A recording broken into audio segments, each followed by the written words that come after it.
This breaking news alert. That breaking news tonight, a large police presence ends in a deadly officer-involved shooting along I-65.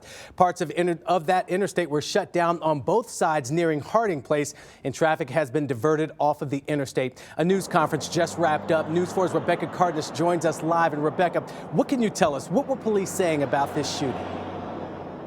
Now, Marius, this is a highly unusual circumstance for something like this, and you're seeing the lasting effects of that here behind me. 2 lanes of I-65 southbound still closed, and the other side there, northbound, completely shut down here. Dozens of police cars from multiple agencies on the scene here still where this police shooting, this officer-involved shooting took place. I want to take you back to the timeline police gave us. They say just before 2 in the afternoon, a THP trooper saw a man sitting on the guardrail of I-65 North, and he stopped to help this guy, to ask him what was going on. This man, according to police, pulls a box cutter.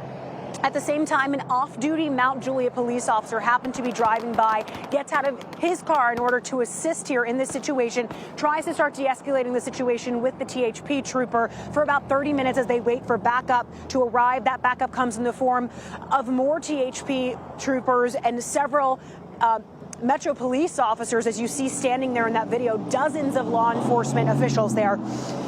And as they're trying to continue to de-escalate the situation, they say the man whose right hand had been in his pocket up until this point pulls something out of his pocket. I'm going to let the Metro spokesperson here describe to you what police officers saw.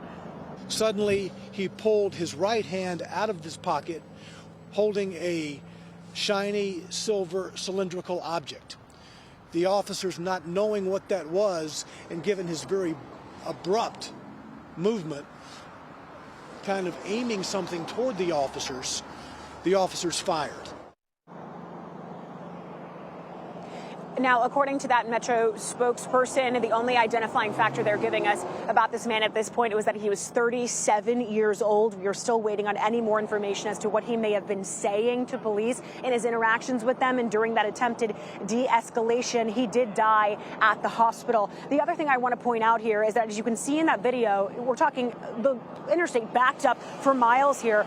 Dozens of onlookers watching this play out. Already an incredibly traumatic scene to watch play out. And the other detail we were given by the spokesperson for Mount Juliet Police, you'll remember there was an off-duty Mount Juliet police officer here who was driving with his family today, meaning his family was in the car as this took place. The Mount Juliet spokesperson telling us that officer is very upset about that fact tonight. Marius. Wow, Rebecca, thank you so much. And the investigation is going to have a big impact on traffic for most of the night. This is a live look at the traffic maps out there. You can see all the red on I-65 where traffic is not moving at all. TDOT says the scene is not expected to be cleared up until later tonight. We're going to keep monitoring this as the night goes on. And we'll continue to bring you the very latest updates on this developing story. You can receive alerts from our News 4 app. Just download it for free from your app store.